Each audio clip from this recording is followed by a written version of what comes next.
Okay, first of all, I am not creating a YouTube channel, but I did create something that I think is really cool that I wanted to share that is a little bit complicated, and I thought just verbally explaining this was the best way. So I was thinking about this, the tournament in Boston that we were trying to go to. How can I actually transport my minis to Boston in a safe way, safe for the minis? And I've been trying to rack my brain around this for a long time. By default, they have those foam cases that you can put your minis in, but for a number of reasons, I don't like that because it's hard to scale for. I mean, I guess you could buy them pre-cut, but it's hard to scale for a bunch of different infantry and a bunch of different sizes. I would hate to cut individual sizes for the different things. Plus, certain things like bayonets get caught in the foam, and I heard that it ends up scratching off a lot of the paint over time when they're in there, like being checked and shook around. I do use that for my vehicles because there's really no other option than to have some sort of custom insert plan, but that is hard to scale.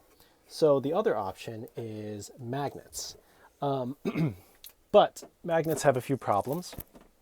The main thing is on all the videos, they usually put a magnet in here, super glue it, and use some sort of magnetic pad or some steel sheet to put them on, that works pretty great. This is also very strong when it's against the steel. The problem that I've noticed is that these do break off, and for having small kids around and having multiple small magnets that may randomly fall off, to me that was too much of a danger. And so I tried multiple ways to try to secure this. So if you actually look, I made plastic sprue glue. Where is it? Over here. And I would put multiple layers on this to try to coat this in a layer of plastic, thinking that would also be more resilient than the super glue, because the super glue is quite brittle and prone to break with shocks, even though it is high strength. It's not very tough. And so I thought this would help, but when I was mounting this with even some like blue tack on a paint handle to paint whatever mini was on this, the plastic layer was so thin that it would just rip off of the magnet, like the circle on top, and also this thing could still pop off. So that wasn't a good option. So then I thought, well, what if I build an encasement? So this is a 3D printed little plastic thing with some foot plates for glue and other stuff to purchase it. This is pretty good. Also, the magnet is closer to the bottom, so it's even stronger. It actually sticks pretty darn well to this sheet. And I even, one had super glue in there, and then on the edges I used some UV Cure resin, just resin, and shine a little flashlight on top of it. And it is really strong, but it doesn't actually adhere that well to the plastic. And so, don't know if you can see, you can probably hear. If I warp the base, actually, you might be able to see here, that air getting underneath there, that is actually underneath where the resin is touching the plastic. So that's actually coming apart. So given enough time of wear and tear, there we go. This whole thing can just pop right off. So that wasn't a good long-term solution. So the thing that I really wished was, I notice whenever I use double-sided 3M tape, this stuff, this is really good. And one, it's very sticky, but two, it's very resilient, as in it doesn't shatter with shocks. If you tap it, it can flex a little bit. It can have some give. So I wish they had magnets that had this attached to it. And turns out they do make it. This is not that magnet, and I'll explain why. So they do sell, this is just a steel plate, plain steel plate that can turn or be attracted to magnets with a little bit of that 3M tape. And I tested this on multiple bases, and they are really, really tough to remove. You can eventually because it is tape, but in terms of everyday use when attaching to magnets, one, they're not coming off, at least not yet.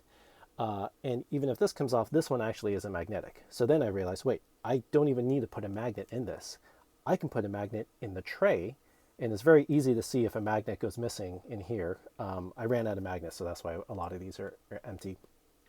But I can just have these be non-magnetic steel plates, and it doesn't matter in play or whatever. One, I don't think this is coming off, not to the same degree as these two, but it's no big deal, and these are super cheap and easy to place.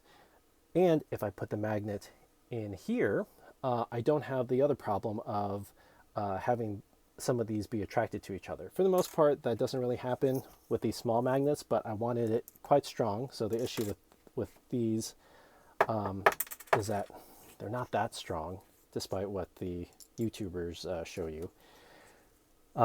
And if you have a really strong magnet, larger magnet in here, then you get the issue of them sometimes coalescing together or having some interaction. Not ideal on the map, especially a lot of my vehicles and other stuff have a lot of small magnetic bits that I'm going to be using. So I decided to buy magnets that have the sticky side on them. And the nice thing is I can print out this grid. These are currently sized to receive 25 millimeters or 28.5 millimeter bases. These are 28.5. This is where my Casterkin are going to go. These are my Catechin. And it's a simple grid, so it's easily modular. I can very easily swap out an entire unit for a different one if I had it, without having like custom sized inserts for the most part. So it's highly swappable, which is nice. And also I can print different stuff. So down here, these are sized for 40 mils, 32 or 40 for the Ogren. And you can see just enough clearance for here, for a large base here, for a Casterkin or a command squad, and Ogren over here.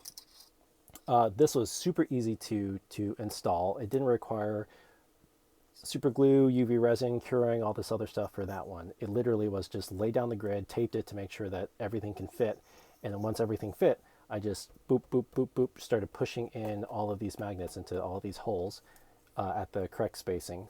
And also applying it in here is very easy because I made these custom little centering things. So let's see, this is 28.5. So if I put it here, actually, hold on, I have an example here. I can just place this, and then I have a tiny magnet inside this. Oops, actually I want it this way. Just take off the adhesive. This keeps it essentially centered, very close to center. And I just boop, put that in, and that is nicely centered and will be compatible with the spacing that I have here.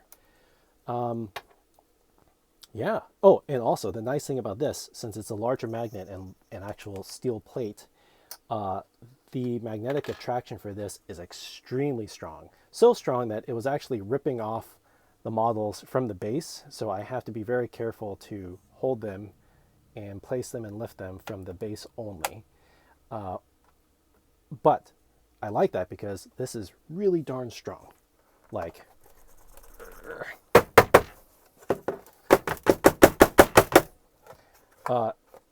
you can't hit it hard enough to have things go flying.